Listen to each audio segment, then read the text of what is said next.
Good afternoon. I'm John Walters. I'm Chief Operating Officer at Hudson Institute. I want to welcome you to the Stern Policy Center in this event that's a joint event with Hudson and the Foreign Policy Initiative. We're pleased to have this cooperation. I want to thank them for the collaborative effort. We are honored to welcome Congressman Adam Kinzinger of Illinois, who has joined us today. As you know, he is a leader in national security issues and a powerful advocate for robust American global leadership. Congressman Kinzinger served in the Air Force in both Iraq and Afghanistan and continues his military service to our nation as a pilot in the Air National Guard. He was elected to the House in 2010 and serves on the House Energy and Commerce Committee after prior service on the House Foreign Affairs Committee. Today we'll be discussing the Middle East with columnist Josh Rogin, who, as you know, will be joining the Washington Post to write on foreign affairs. We wish him well in his new position. Congressman Kinzinger has traveled frequently to the region we are going to discuss today, and we look forward to his views and advice on this confusing, dangerous, and strategically important region and what the U.S. and its allies need to do. Please join me in welcoming Congressman Kinzinger and Josh Rogin. Thank you, John. Thanks to everybody for coming out today. I'd like to give you a couple of extra facts about the congressman that you may not have heard. In addition to his distinguished military career, the congressman started his political career in college, running for a contested seat in the McLean County Board, which he held from 1998 until 2003. After serving in Iraq and Afghanistan, he was awarded the Wisconsin Red Cross Hero of the Year Award after he wrestled to the ground and disarmed a man who was attacking a woman with a knife. In 2011, he was voted number 5 on the Hill's list of the 50 most beautiful people in Capitol Hill. The first 4 are gone now. I first encountered Congressman Kinzinger when we went on a trip to the Munich Security Conference with a congressional delegation led by Senator McCain.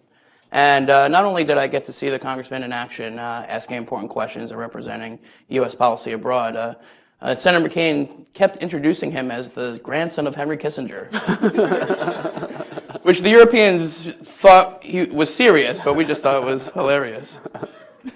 The second time I interacted with the congressman was when he called me from the Syrian border. He was on a trip with Muaz Mustafa from the Syrian Emergency Task Force and met with Syrian rebel leaders at a time when even the U.S. government was discouraging U.S. lawmakers from doing just that. I want to open up the floor to the congressman to give some opening remarks, then I'll ask a few questions, and then we'll get input from all of you. Thanks, brother. Appreciate it. Thank you, everybody, for being here.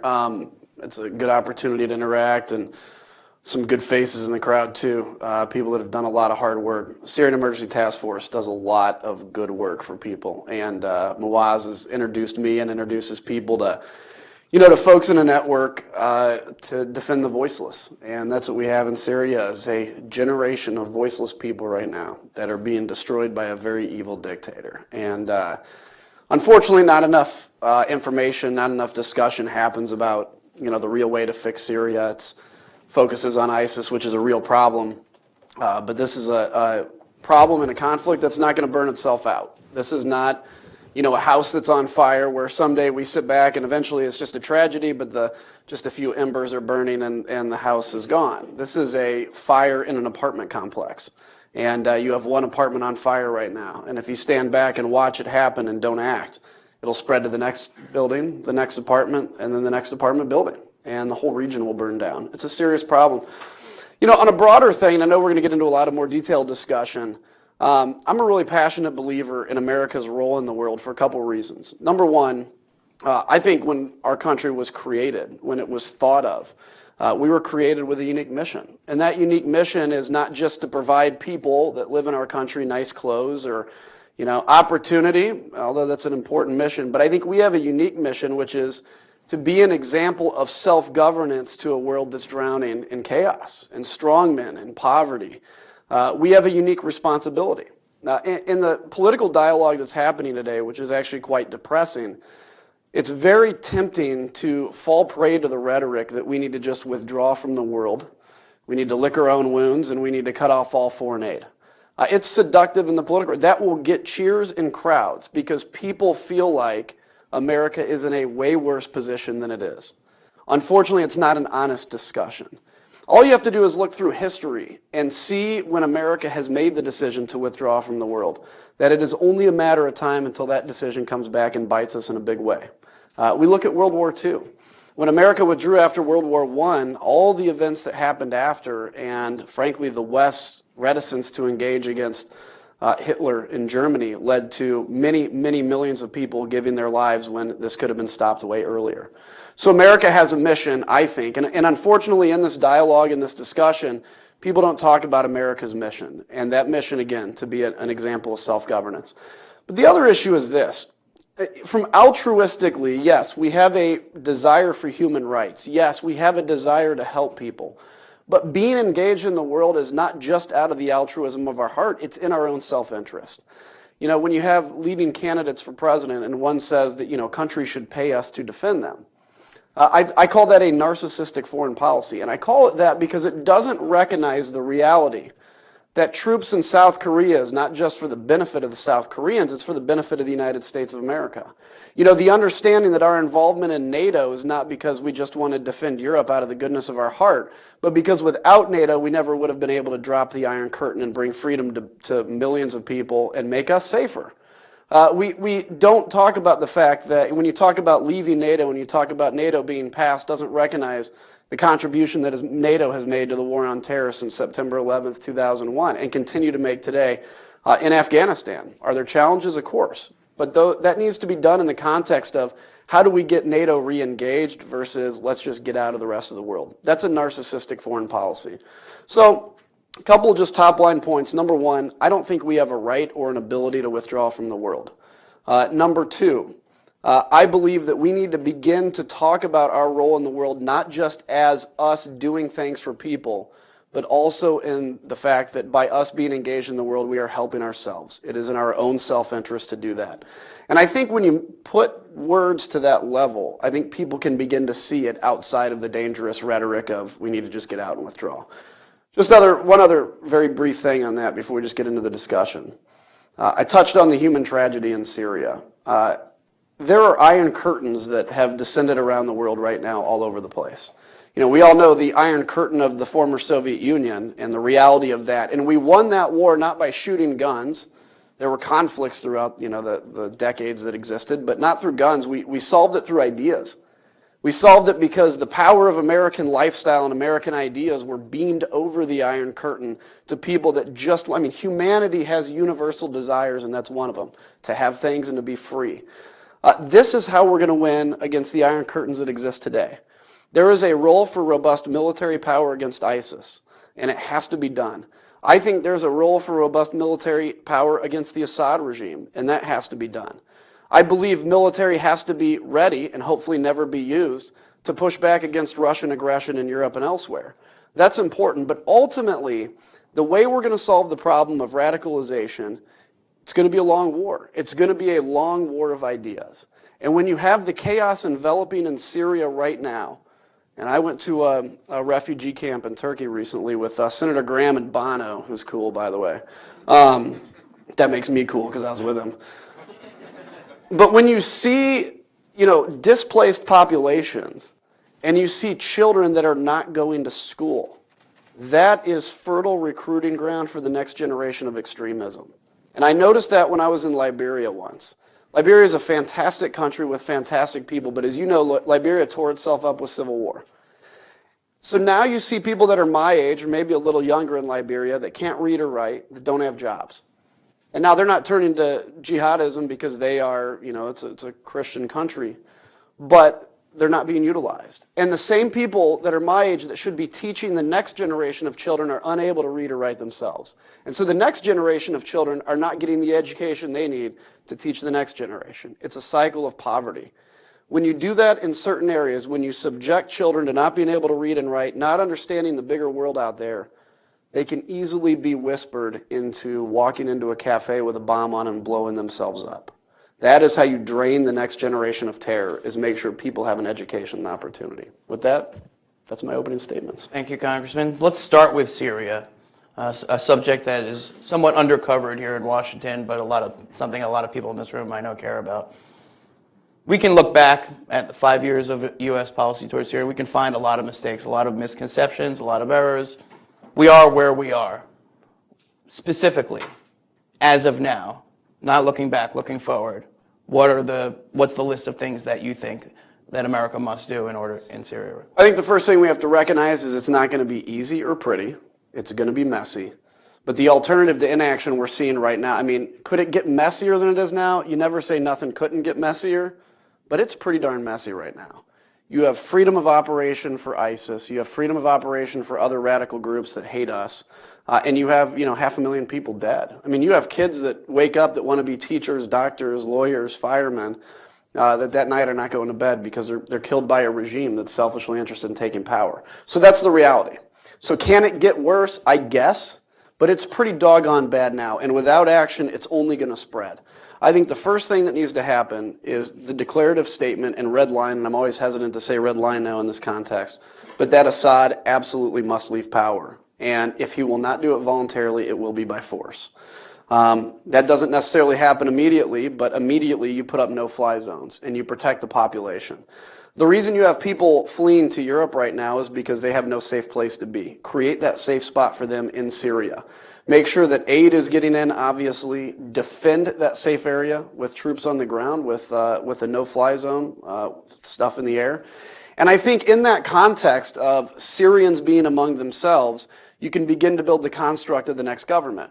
You have a police force. We know the Jordanians are very good at training police forces. You have a police force that polices themselves in the camp and gains the trust of the population. So in a post-Assad world, people trust the police force that's there. You begin to build the structures of governance. You begin to teach people a version of democracy, and you understand it's not going to look like ours. And I think that's mistakes we've made in the past, as we expect an American version of democracy. But you give people relative safety. And also in that environment, you begin to train the people that are going to take on the Assad regime and take back their country. We have very strict guidance right now on who we recruit into the Free Syrian Army or into our train and equip program. That's going to have to be loosened. Are there going to be people that maybe slip through the cracks? Possibly. But if we get more people than not, we will find a good alternative. And lastly, just briefly, Arab regimes in the area are willing to do this themselves, but they need American leadership. When you have a country like Jordan that's the size of Illinois without Chicago, right? The idea that Jordan by themselves, when somebody says, oh, just let the Middle East take care of it all, we have unique capacity and capabilities that these countries do not. We can build alliances to fix this problem. So troops on the ground, U.S. troops on the ground. I think if we can do it with Arab troops, that's way better. And I think if not, then I think at the end of the day, there has to be some level of it, whether it's to protect the safe zone or otherwise. What level do you think? Whatever's required to protect a safe area. You have a number in your head, 5,000, 10,000? It depends how big the safe area is. But I think at the end of the day, and again, the preference here is not American troops, because I think there's all kinds of connotations that come along with it. I don't think, even the countries in the region don't necessarily want to see this. But whatever it takes to maintain that, and hopefully the Saudis have said they're willing, Jordanians, other countries have said they're willing, hopefully we can use that. You said military. There will be American military special operators, as we have now. There will be American military defending the no-fly zone. And by the way, that includes against the Russians, too. So military power against Assad. U.S. military power against Assad? I think whatever it takes ultimately to get Assad out of power must be used. And, let's go back. I don't want to obviously revisit the mistakes of the past. We know it. But right up to the discussion of the Red Line in Syria, right up to it, there were all kinds of discussions of how do we get Assad out of power. There were all kinds of people floating ideas, to give him whatever, $1 billion and leave kind of thing. The day we failed to enforce the Red Line, the discussions of Assad leaving stopped. They stopped cold. The threat of military power, and Assad knows that any military power turned against him would be the end of him. Even the threat of military power that's legitimate, I think, would lead to a more peaceful exit of Assad.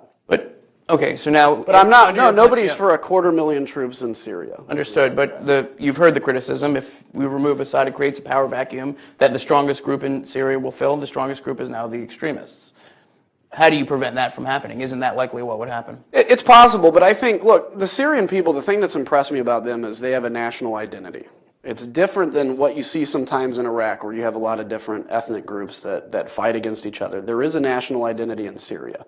The Syrian people, I don't think by and large, want to be run by extremism. So I think there's a natural population that would rise up against that kind of thing.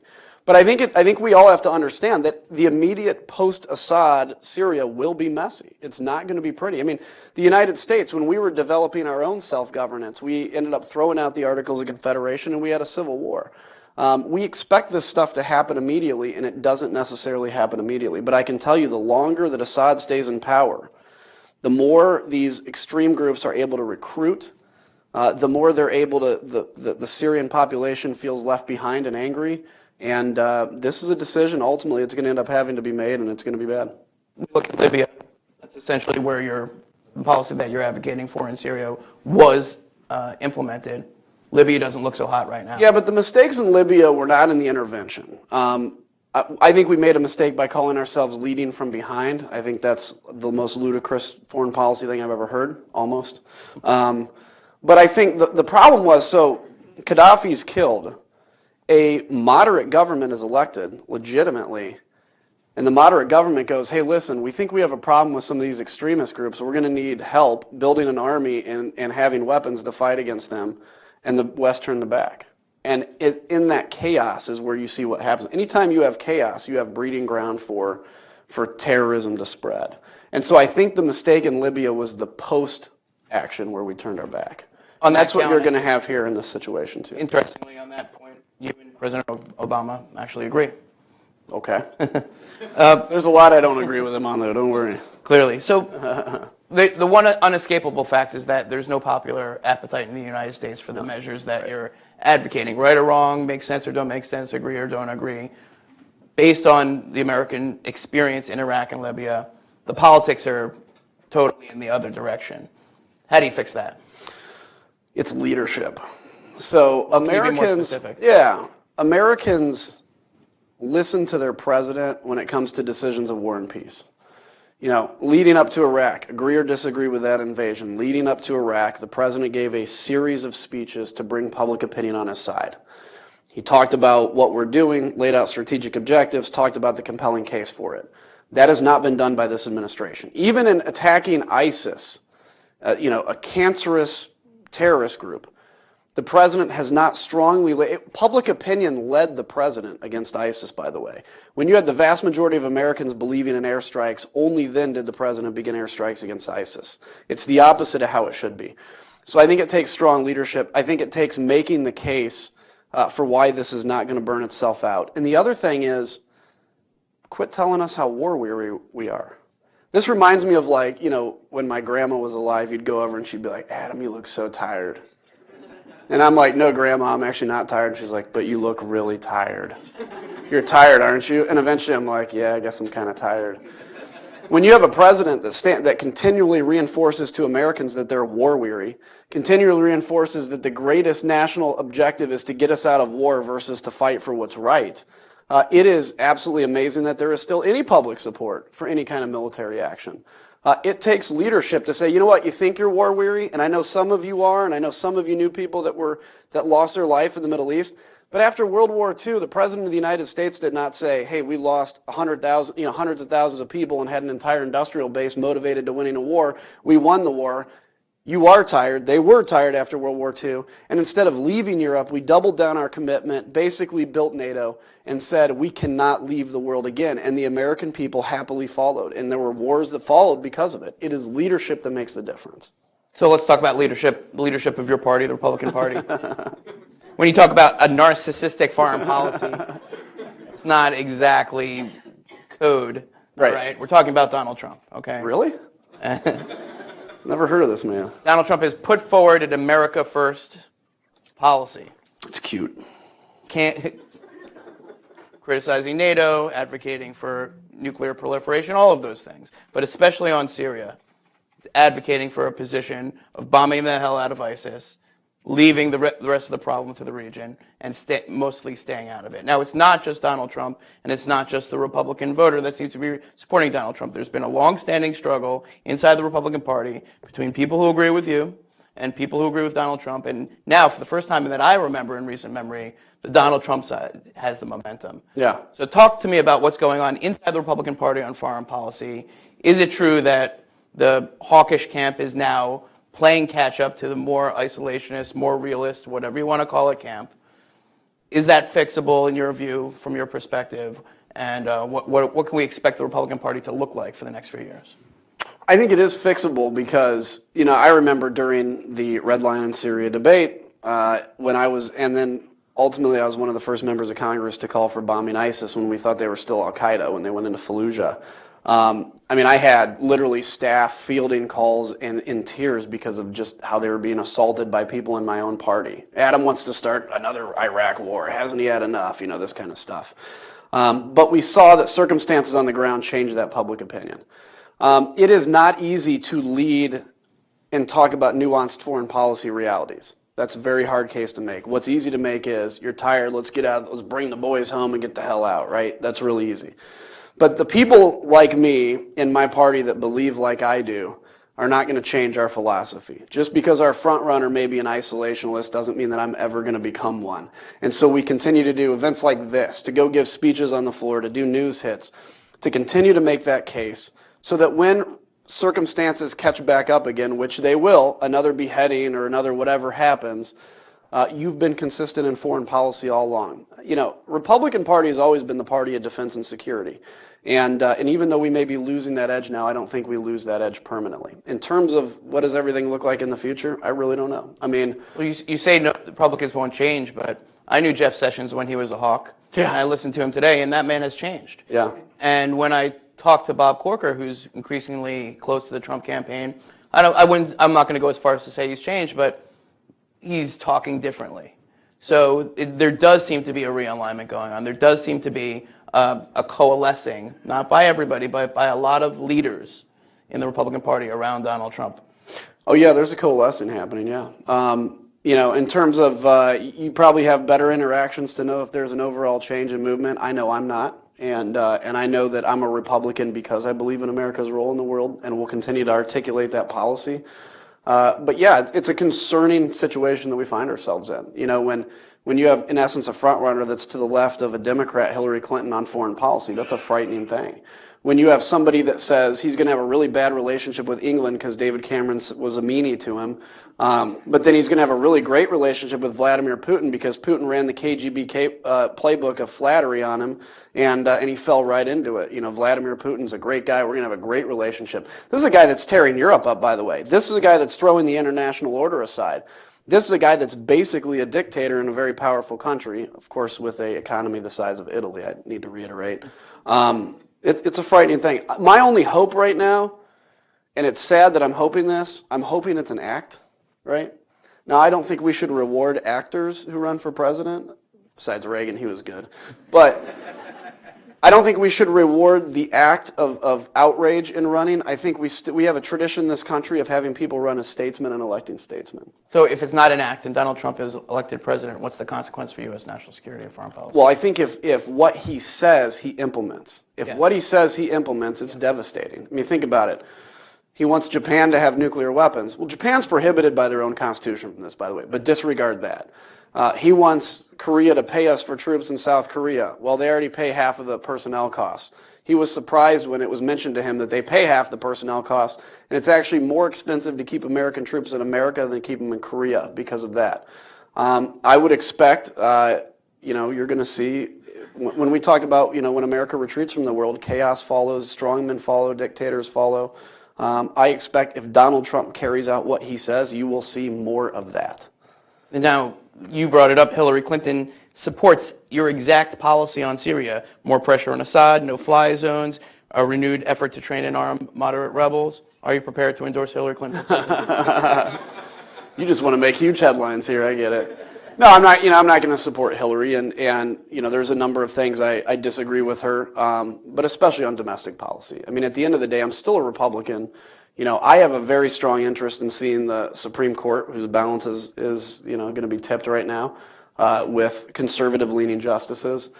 So it's more than foreign policy, but it's a compelling case she can make to certain people. Are you concerned that your opposition to Donald Trump, all his not support for Hillary Clinton, could have a cost for you politically. Yeah, and already has. I mean, you know, in my district, I'm a believer that I'm not elected to come out here and just simply, in essence, take a poll in the district and just do exactly, you know, and we have to listen to the district, right? That's important. It's important to go talk to them. It's important to hear what's on their mind.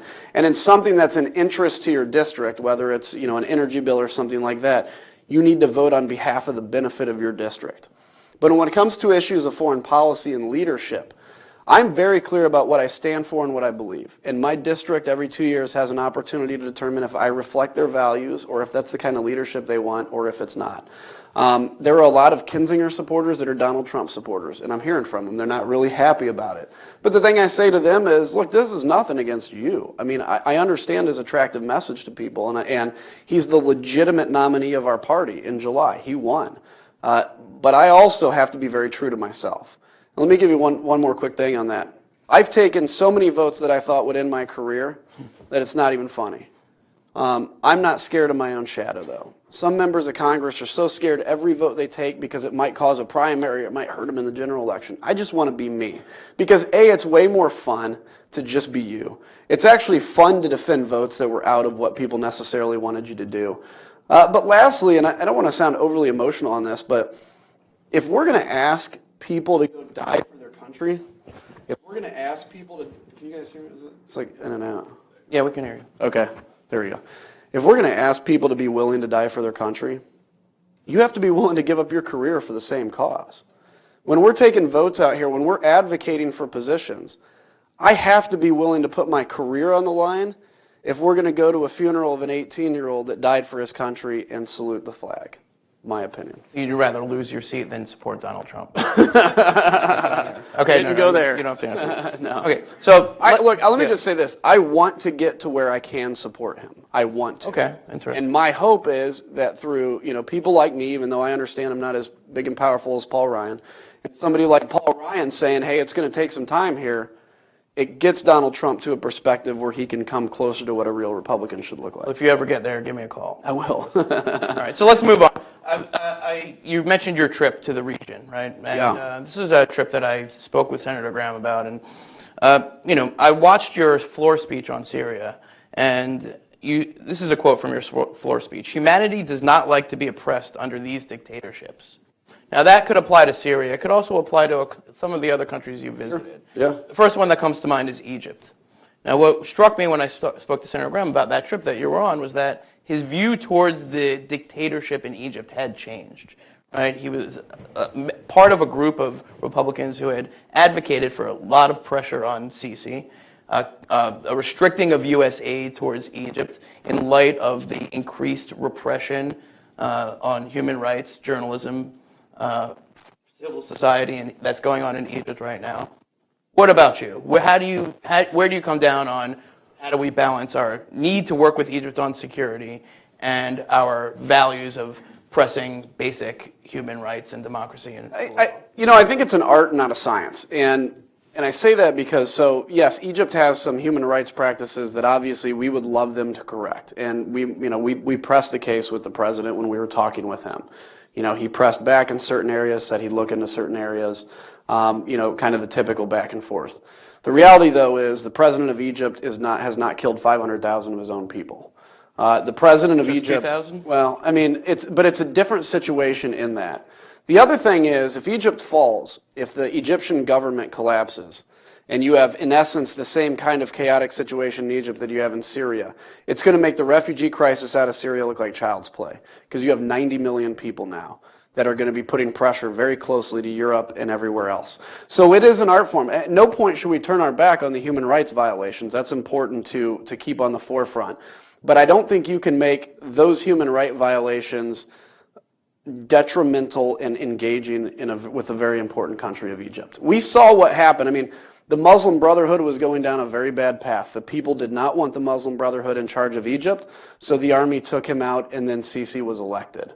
So it's a very different situation than a guy that responds to peaceful protests by massively killing a bunch of people, and specifically women and children, because it inflicts a lot more pain. Okay, you can see how some people might see a contradiction between those two Yeah. policies, especially when you think back to the Bush administration. You can't, and let me just say real quick, you cannot have this idea that if you treat somebody one way, you have to now level that standard on every other, doesn't recognize international politics. International politics is not always fair. International politics is, like I said, it's more of an art than a science. It's understanding consequences. The idea is we either use our whatever leverage we have in a persuasive or even coercive way to get Egypt to behave better, or we don't.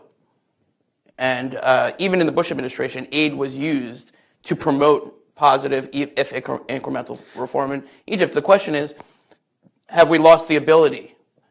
Is aid no longer useful as leverage? No, I think it's useful, but the difference is under the Bush administration, there was not an immediate threat of the collapse of Egypt, and you did not have a Middle East in absolute utter chaos like it is right now. So while in Egypt again, and it's not putting aside the violations. I mean, I'm very concerned with NGO arrests and everything else. I mean, there's American NGOs, somebody's son, Ray LaHood's son. You know, I mean, this is ridiculous. But at the end of the day, if we disengage from Egypt, if we pull the aid, if we go away and say, you know what, we don't agree with everything, so we're out, we'd have to level the same standard to Saudi Arabia, by the way, and some of these other countries. We have eliminated ourselves from the Middle East. The Russians have taken that as an opportunity to get way back in the Middle East now, and the chaos that follows will make any decision we made look extremely terrible. And do you have any insight, or have you been briefed on the Egypt air disaster? I don't have any insight that you all don't have, but it looks like it was a terrorist attack. It's possible it was some, catastrophic event in an Airbus. If it was a terrorist attack, I mean, this is aimed at, I think, as much at hurting Egypt's tourism economy. When I was there, they talk about, tourism's at 20 to 25%. That's a huge part of the economy. And now everybody thinks that ISIS is running Egypt. It's not the case. They're obviously big in the Sinai, but they're not running Egypt. Egypt's a great, I would go back to Egypt by myself tomorrow because it's a beautiful area. Saudi Arabia. I heard, tell me if I'm right, that the Saudi king, you met with him? Yeah. Had something to say about Donald Trump. Can you tell us what it was? People have been trying to pry this out of me, so I don't want to quote anything, but I will say this. Middle East leaders are very concerned with the rhetoric. And it's because of this. It's not really because it's just offensive to them to hear that we should ban all Muslims. I mean, that's offensive. But, Saudi Arabia and UAE just dealt a major blow to Al-Qaeda in Yemen a couple weeks ago. That's work that we don't have to do now. We have to have Muslims as allies. I think Muslim regimes can be the best, or Muslim governments can be the best allies in the war on terror because they understand the religion, they understand the culture, they understand why people are attracted to ISIS. So I think, when Trump makes comments like ban them all, it does real harm to our international affairs and our ability to leverage when we say, well, we want the Middle East to do their own work. Well, we have to leverage those. And when you're saying inflammatory rhetoric just for the sake of a domestic audience, you harm your ability to do that. One Republican congressman, not you, who was on the trip with you, told me that the Saudi king said about Trump, "Is this the best you can do?" Is that true? I'll let you quote your sources. All right, that's a non-denial, everybody. All right, I always try not to release too much from those meetings because then they always kind of never tell you the truth. Noted. The bill to allow families, victims of 9/11 to sue the Saudi government, where do you stand on that? I don't think it's a good move. And, look, I understand the concern, but it opens up a lot. It frankly opens up the United States to a lot of liability, too. I mean, mistaken bombings during the war in Iraq. Now, by this definition, Iraq can sue America for every mistaken collateral damage action. And I think it's going to do very, very significant harm to an ally that we need. And so I think I think it would be a bad move. Now, it's not popular to say it, but I think it's the fact. Understood. The 28 pages from the joint congressional inquiry into the attacks of 9/11 that allegedly refer to the involvement of senior Saudi officials in aiding the attackers. Do you think those should be released? I'm kind of on the fence on it. At this point, I want to say no, because from what we understand, that's a preliminary study that was even refuted later. And I think the potential damage of it for something that was eventually refuted, I mean, if you could release it as saying, hey, here was a draft, by the way, this was refuted, that's one thing. But they will take that, the media will take that draft and say, this is what happened. And now, look, To the extent anybody was involved, they ought to be held accountable. But if you're going to just do something and the story out of it is incorrect, I think it does a lot of damage. My understanding is that it's raw intelligence that was neither confirmed nor refuted. That's what I understand. Is that your understanding? That's what I understand, yeah. And, you know, it's, again, when we make these decisions, they have huge impacts. And it's not just, you can't run international politics based on domestic politics.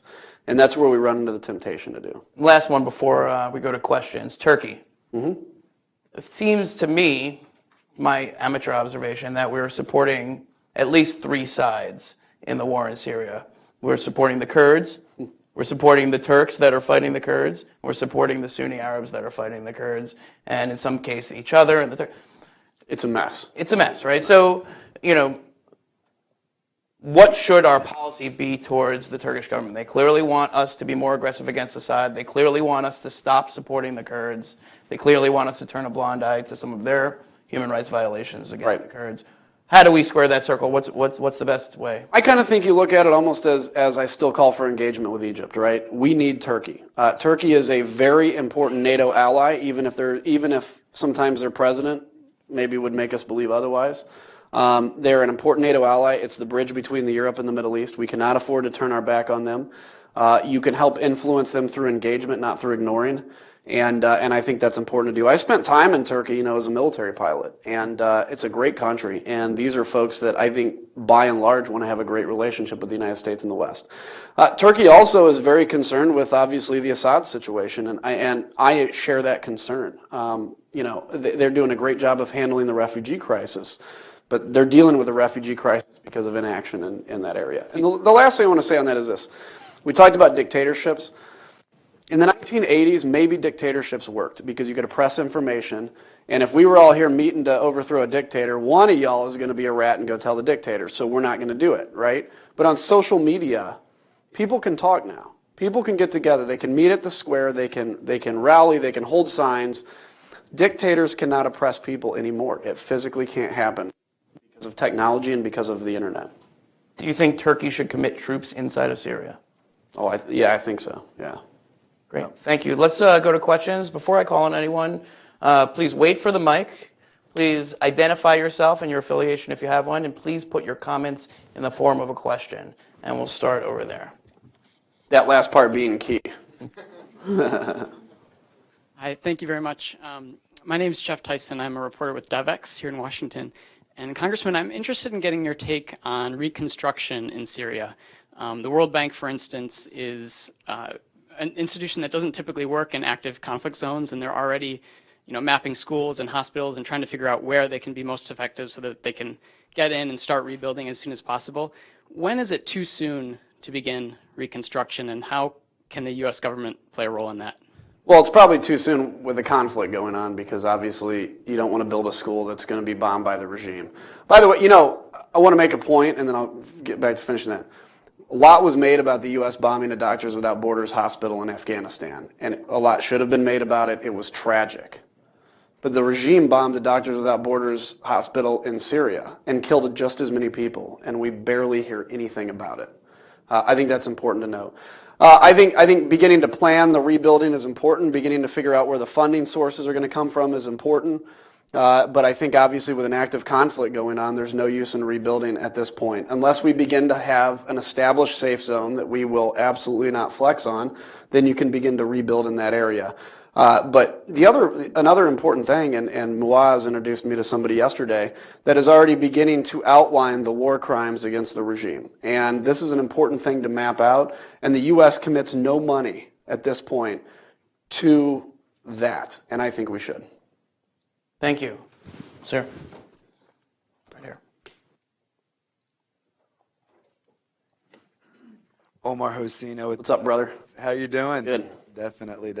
I wanted to ask you about Iran.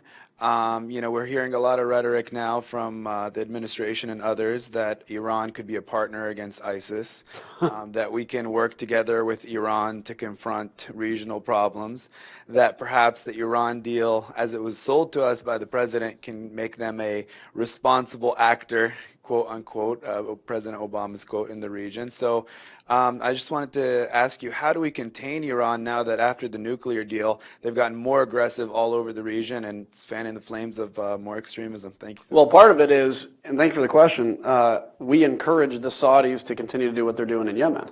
You know, in one end, you have an administration that says the Middle East should handle their own affairs, and then when the Middle East handles their own affairs, they pull them back a little bit and say, well, you guys are getting a little too aggressive in Yemen. We personally said thank you to the Saudis for what they were willing to do. I think that's important. I think ensuring that, you know, people that can push back against Iranian interests have that. I do not forget that about a third of American soldiers were killed by Iran in Iraq, and maybe it was a quarter. The number's debatable, but there are Americans that died because of Iran. It's not something I forget. Iran was the original sponsor of terrorism before it was even cool. So pre 9/11, you look at all throughout history of the Iranian terrorist acts, and they continue them to this day. They support a regime that murders 500,000 of its own people. They support Hezbollah. I mean, they are the problem in the region. Why were we concerned about Iran getting nuclear weapons? It's not because we're just anti-new countries getting nuclear weapons. It's because they're terrible actors. And they make the statement that they want to destroy Israel, so we have to believe that. Well, if they say, well, that's just rhetoric, okay, well, then the joint plan of action is also just rhetoric. If you believe that they're going to be honest about the joint plan, about the nuclear deal, you have to believe that they're going to be honest about their desire to take over the region and destroy Israel. If you're not going to believe them here, you can't believe the plan of action. If I was president today, obviously I don't think you can just unilaterally say the Iran's deal is off now immediately. But I think you have to make it very clear that any inkling of violation of that deal, and the deal is off, sanctions snap back, and you're going to rally a world to do what it has to do. We have the technology to prevent getting Iran from a nuclear weapon. They have to decide how they want to get there, either peacefully or other means. Quick follow-up, President Obama, in his interview with Jeffrey Goldberg in The Atlantic, described his desire to see an equilibrium, a new equilibrium in the Middle East between Iran and Saudi Arabia. What do you think about that? It's stupid. I mean, you know. There is no equilibrium in the Middle East. I mean, you're not gonna get to where you have this fairy tale hold hands scenario where, you know, Sunni and Shia love each other and they were just, you know, they pat themselves over a little bit of a misunderstanding. Iran is a very bad actor. And, you know, all people say, they talk about hawkish foreign policies. I'm not a hawk because I enjoy war. I don't, right? But I think being willing sometimes to use military force when necessary makes your need to use military force much less, makes it much less likely to happen. For instance, had we bombed in Syria in the Red Line, I think you would have a very different Syria today. We'll never know. Never know. Let's go in the back, the woman with the blonde hair.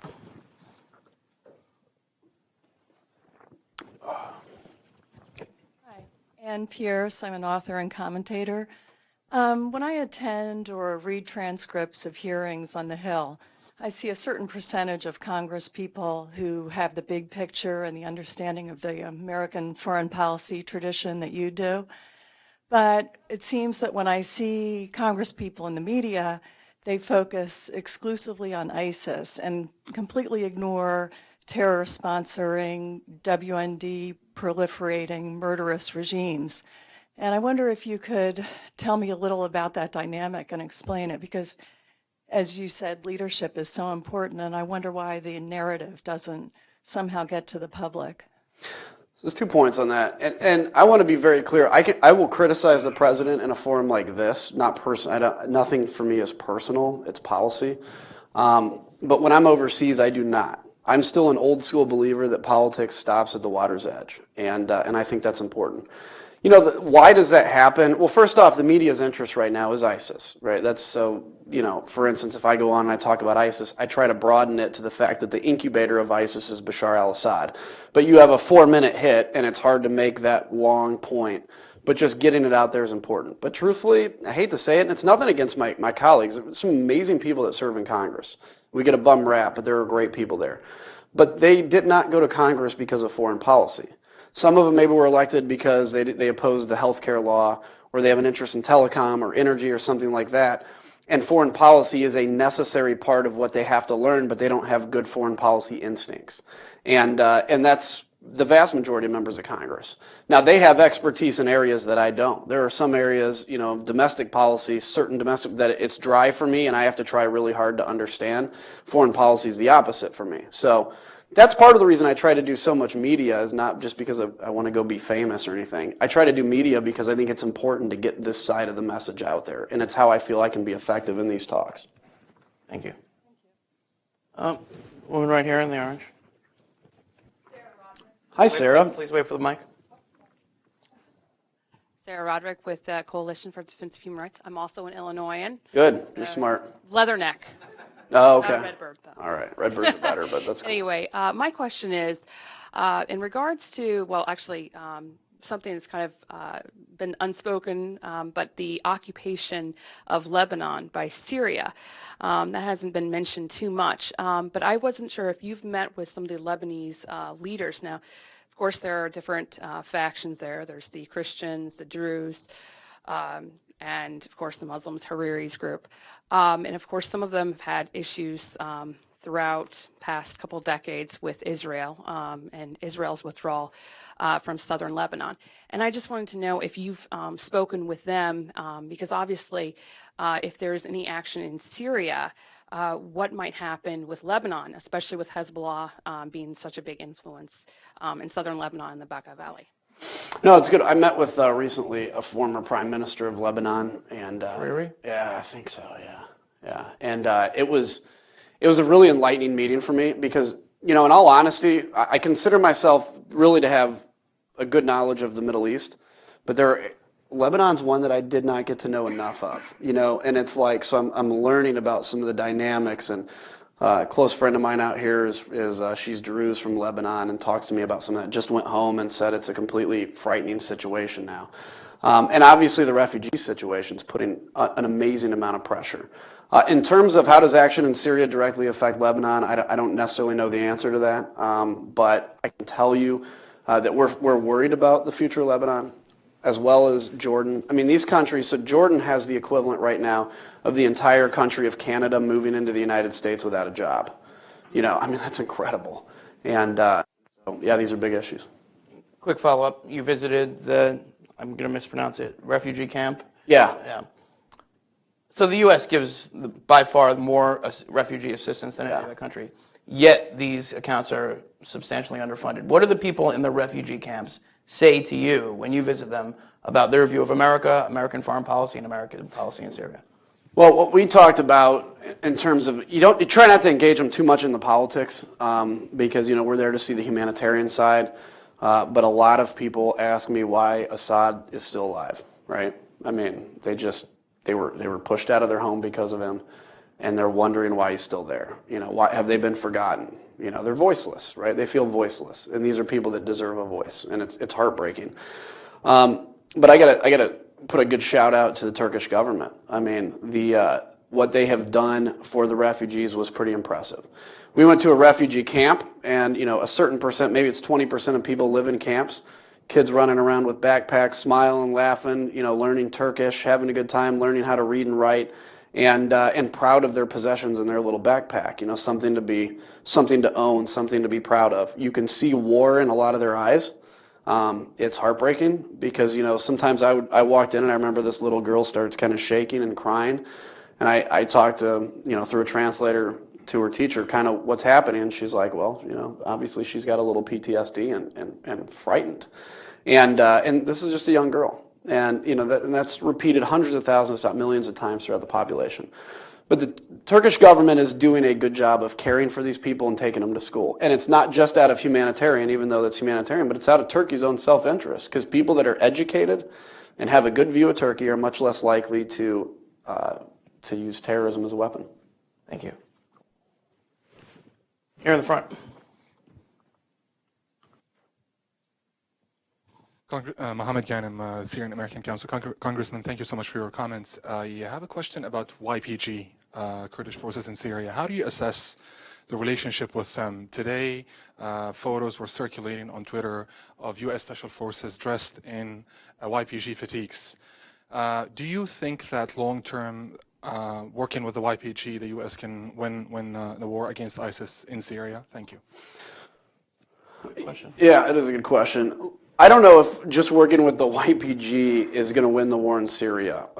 We've made decisions to work with different groups, enemy of my enemy thing, and but I've got to tell you, when all is said and done, I think what we have is a somewhat flawed strategy against ISIS anyway right now, and I think that there's a potential that we are stirring a lot of passions or tensions that may come back to bite us when this is done.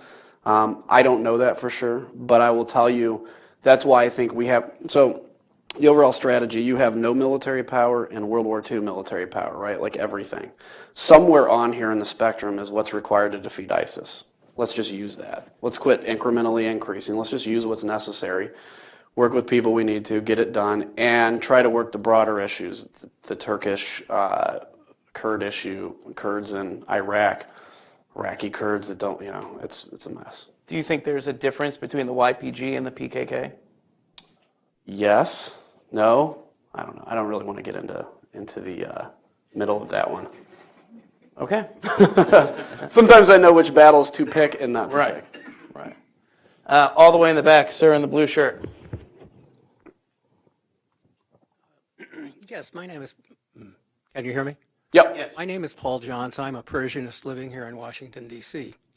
And while I was studying Persian at the University of Tehran in the early 70s, I would travel to Mashhad and go to Afghanistan, and I would be greeted by a contingent of the U.S. Army on the Iranian side and a contingent of the U.S. Army on the other side arresting drug traffickers from the poppy fields.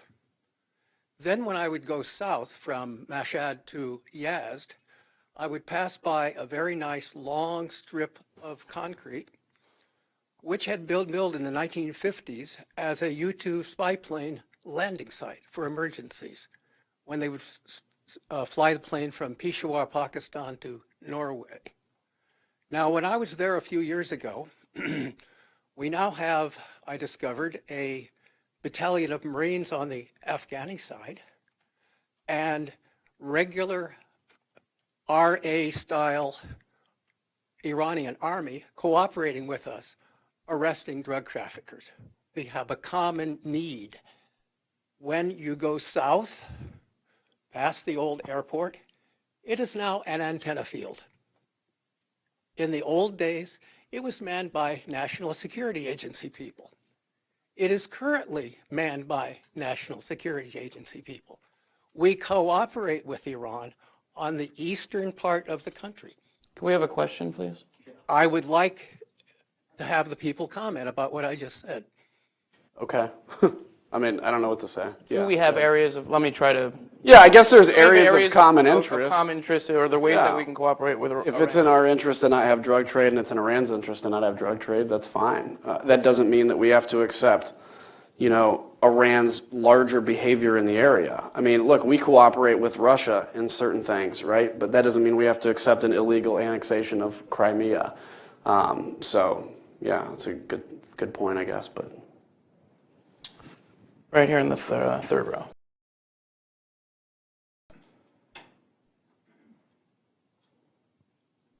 Hi, I'm Sarah Kaiser-Cross, and I'm with ACLED, and I wanted to ask a little bit about the perception of the United States in the Middle East.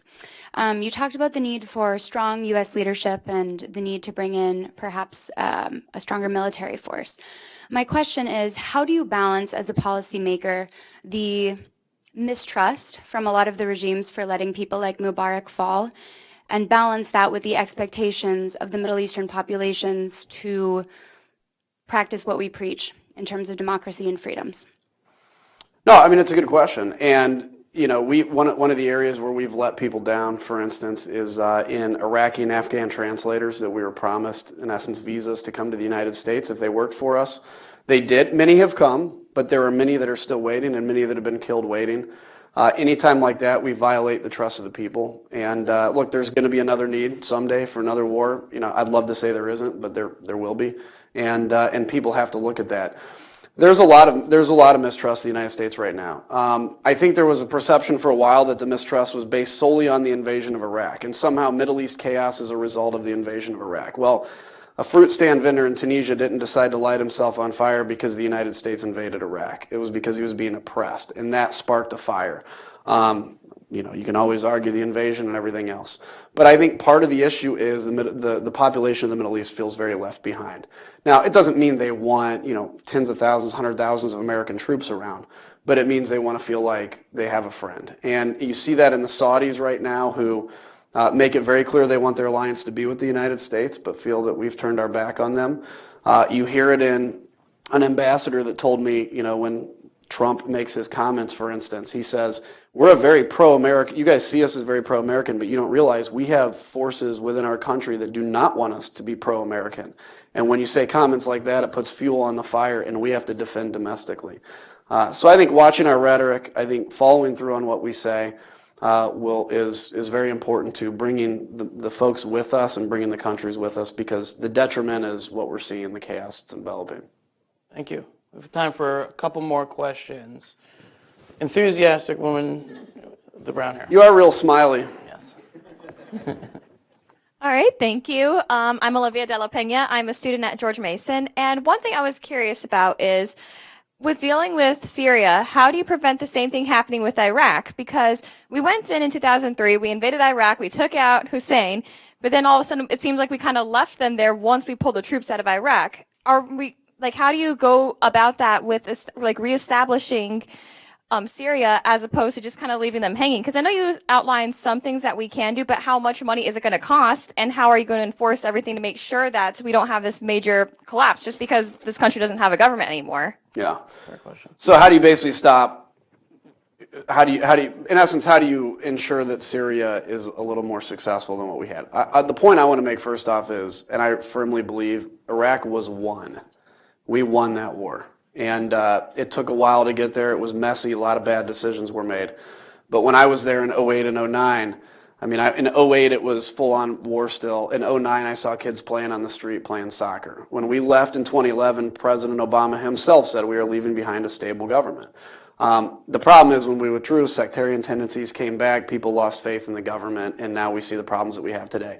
I think in a post-Assad situation, it's going to take, the lead is not us. And I think we need to make that clear, that another 250,000 American troops rebuilding Syria is not going to happen, and probably would not be very successful. It's going to take alliances in the region that understand the culture, that understand the people, that can help them work through their democratic process or whatever their process looks like, and build their institutions of the state. We have an ability to help in execution of military power, some resources, and bringing a lot of other resources from other countries together, NGOs, other state actors. So, I think at the end of the day, we have to have a better post-government plan than we did in Iraq. This will have to be the last question, and we'll go all the way to the back. Gentleman with his hand up right there. We forget nobody, including the people all the way in the back. My name is Roger Boat. I'm a Barcelona-based consultant. Well, thank you, Congressman, for your remarks. My question would be, in the post-Assad scenario that you have sort of laid out, you say that you expect Arab leadership to basically lead the reconstruction of Syria. My question would be, what will the situation of Christians in Syria be under these circumstances? Because of course we know that Saudi Arabia, in spite of their, of their taking offense at Trump's comments, is not known for respect for religious liberty either. We know that a substantial part of the opposition in Syria is made of hardline Islamists. So how can we make sure that this post-Assad order is also, good for the religious minorities in Syria? And I think that's part of the process of figuring out what government looks like and how it works. And I can't get up here and give you the blueprint of that yet. It's just that will be figured out by the Syrian people and by players in the region. The longer this conflict goes on, though, Christians are being kicked out, killed by ISIS, by certain actors, and that's important to know. Assad is not some protector of Christianity either. Assad uses minority populations to maintain power. And the other bigger thing to keep in mind is this. Anybody that gets seductively into the belief that, well, at least the devil we know is better than the devil we don't. The devil we don't being, what does Syria look like? Does it become a terrorist state? Which I don't think it does. But Assad will never regain control of Syria, ever. He can't. There's no, Syria, as big as it is, as much as it is, Assad, the best he can do for himself personally is hope to hold power in Damascus and Alawite regions in some areas. He will never reassert control over all of Syria. So what is the alternative? So Assad stays in power, and you continue to have a huge part of Syria governed by these groups that we don't like, ISIS, al-Nusra, some of those. So I think this idea that somehow, Assad with Russian backing or whatever can reattain Syria and we can go back to the good old days of oppression, but at least stability, is completely unrealistic and will never happen. So you look at that and say, we either have a permanent, very bad man killing his people in one part of Syria and then an area for ISIS to thrive and flourish, or the next generation of ISIS in perpetuity, or we at least hope that with Assad gone, it gives the Syrian people hope and a self-interest and self-governance. And it will be a messy few years after that, but we can get there. I think that's a safe prediction. Congressman, in closing, I'd just like to say that although we are the same age, I'm old enough to remember a time when Congress was full of a generation of veterans from the greatest generation. And over the last decade or so, a lot of them have sadly parted. But agree with you or not, like you or not, you are a part of a new generation of veterans serving in Congress. So on behalf of all of us, I'd like to thank you for your service. Thanks for being out here, guys. And thank you for your time today. You bet. Thank you.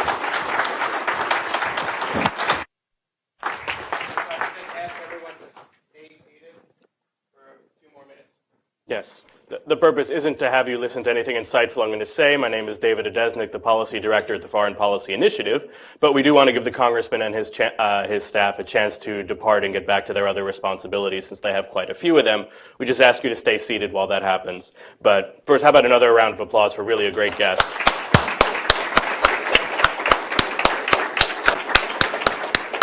Thanks so much. Appreciate it. And while I have you as a captive audience, all I really want to say is it's been a pleasure to co-host this event. It's been a pleasure to work with everyone at Hudson. It's been great to see Dan McKivergan. I haven't seen in a long time, and work with the rest of the Hudson staff. Thank you very much to Josh Rogin. I think that your rapid-fire interrogation helped bring out the best in our guest. And thank you also to my own staff at FPI, or my team, Elaine Stern, Director of Government Relations, as well as Lindsay Markle. So with that, I think we have given our guests the necessary pause. And just again, thank you for coming to the Stern Policy Center here at Hudson. Hudson's been great to work with. Go online and see their stuff, and you can see our URL here. Please go online and sign up for our overnight brief, which will summarize world news stories for you every morning. Thanks a lot.